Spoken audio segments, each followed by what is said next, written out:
शायद ही आपको पता होगा कि दुनिया में सिर्फ 3 लोगों को कहीं भी जाने के लिए कोई पासपोर्ट की आवश्यकता नहीं होती है। उन्हें ये विशेष अधिकार प्राप्त है कि वो कहीं भी इन दस्तावेज़ों के बिना जा सकते हैं।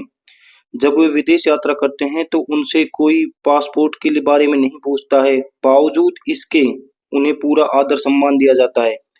पहले के समय में दुनिया के देशों के बीच इस बात पर सहमति नहीं थी कि दूसरे देशों की यात्रा के वक्त दस्तावेज़ों की ज़रूरत होगी या नहीं। लेकिन प्रथम विश्व युद्ध के दौरान ही हर देश पासपोर्ट के महत्व को समझने लगा। वर्ष 1920 में अचानक सब कुछ बदल गया जब संयुक्त राज्य अमेरिका ने अवैध अप्रवासियों को अपने देश में प्रवेश करने से रोकने के लिए दुनिया भर में पासपोर्ट जैसी प्रणाली बनाने की पहल की। राष्ट्र संघ में भी इस पर बात हुई और 1924 में संयुक्त राज्य अमेरिका ने अपनी नई पासपोर्ट प्रणाली जारी की। अब पासपोर्ट किसी भी देश की यात्रा करने वाले व्यक्ति के लिए आधिकारिक पहचान पत्र बन गया है। इसमें उसका नाम, पता, उम्र, फोटो, नागरिकता और हस्ताक्षर शामिल होते हैं। यह उस व्यक्ति की पहचान को पता लगाने का एक सरल तरीका बन गया। हालांकि अब भी 3 खास लोग हैं जिन्हें दुनिया में कहीं भी यात्रा करने के लिए पासपोर्ट की जरूरत नहीं है। ये 3 विशेष लोग हैं: ब्रिटेन के राजा, जापान के राजा और रानी।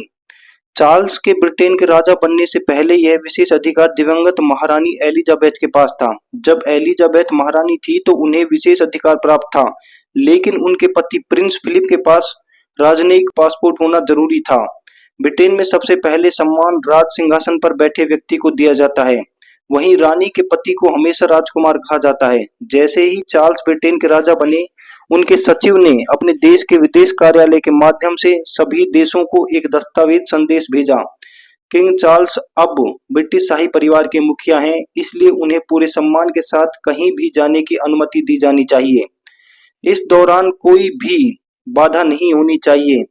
ब्रिटिश सम्राट को यह अधिकार है, लेकिन उनकी पत्नी को नहीं है। जब भी वे किसी दूसरे देश की यात्रा करें तो उन्हें अपना कॉन्सुलर पासपोर्ट अपने साथ रखना पड़ता है। इसी तरह शाही परिवार के महत्वपूर्ण सदस्य भी राजनयिक पासपोर्ट रखने के हकदार हैं।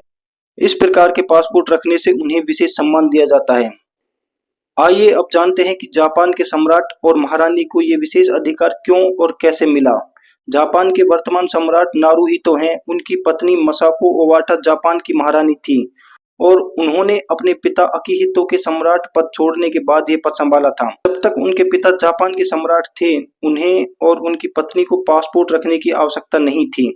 88 वर्षीय अकिहितो 2019 तक जापान के सम्राट थे, जिसके बाद उन्होंने सेवानिवृत्ति का फैसला किया।